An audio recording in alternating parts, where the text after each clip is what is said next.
Everyone, welcome to your channel electrical Padhai. आज मैं आपके लिए बहुत ही इंपॉर्टेंट टॉपिक पे वीडियो लेके आई हूँ कि फ्यूज़ क्या होता है और इसका सिंबल क्या रहेगा। सबसे पहले वीडियो स्टार्ट करने से पहले मैं आपको उसका सिंबल बता दूंगी। जिसका सिंबल रहता है वो ये सिंबल रहता है उसका। और इसके अलावा अगर कोई रीवायरेबल फ्यूज़ है तो उसका सिंबल ऐसे रहता है।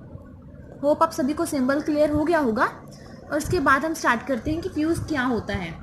फ्यूज़ क्या होता है कि एक पीस ऑफ मेटल होता है जो कि एक्सेसिव करंट आने से उसकी रेटेड वैल्यू से जितना भी एक्सेसिव करंट आएगा वो जब भी इससे निकलेगा, क्रॉस करेगा फ्यूज़ वायर से, तो वो क्या होगी कि दो हिस्सों में वो डिवाइड हो जाएगी, मेल्ट हो जाएगी और एक्सेसिव करंट को पास ही नहीं होने देगी।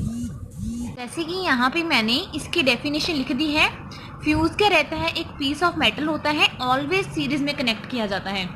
ये सीरीज में क्यों कनेक्ट किया जाता है इस पे भी मैंने वीडियो ऑलरेडी अपलोड कर दिया है, उसका लिंक मैं डिस्क्रिप्शन में डाल दूंगी, आप चाहें तो वहाँ से देख सकते हो।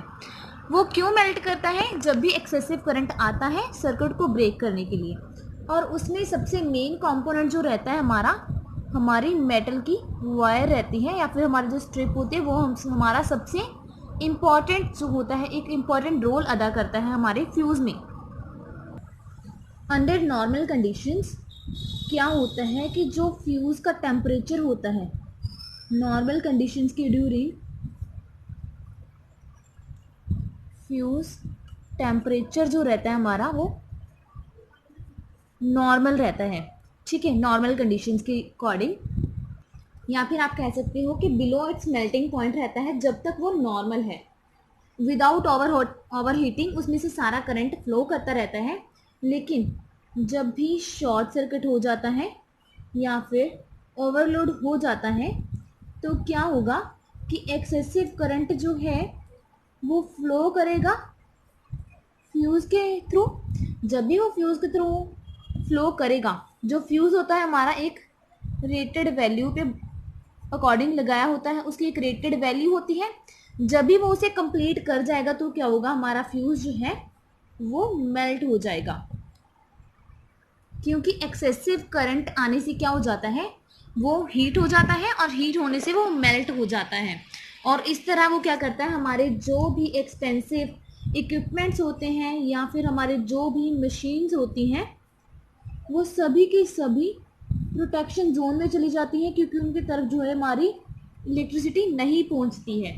क्लियर। एंड जो टाइम चाहिए होता है फ्यूज़ को ब्लो करने के लिए वो डिपेंड करता है हमारे अमाउंट ऑफ करंट पे, कि कितना ज़्यादा से ज़्यादा करंट जो है उसमें से फ्लो हो रहा है।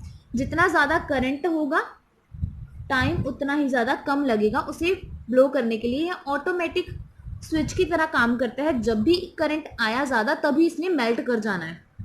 और जब भी कभी भी आपको इंटरव्यू में पूछा जाएगा कि फ्यूज़ क्या है, उसकी आपने ये लाइन ज़रूर बोलनी है कि फ्यूज़ की जो होती है it has inverse time current characteristic. ये बहुत ही इंपॉर्टेंट पॉइंट होता है एक फ्यूज़ के लिए।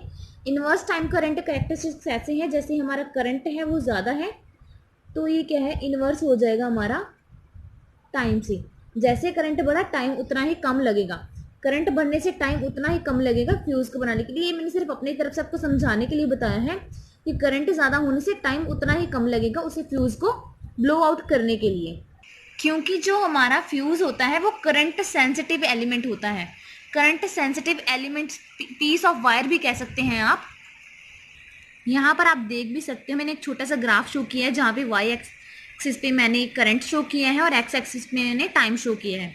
जैसे हमारे 20 एम्पियर का करंट अगर 20 से एक्सेस निकल चुका है तो क्या होगा, फ्यूज़ तभी ब्लो आउट हमारा कर जाएगा बहुत रैपिड स्पीड पे। जैसे जैसे करंट की अमाउंट है और उस फ्यूज़ की जो कैपेसिटी है उससे अगर जो बढ़ेगा तभी उसने ब्लो आउट हो जाना है।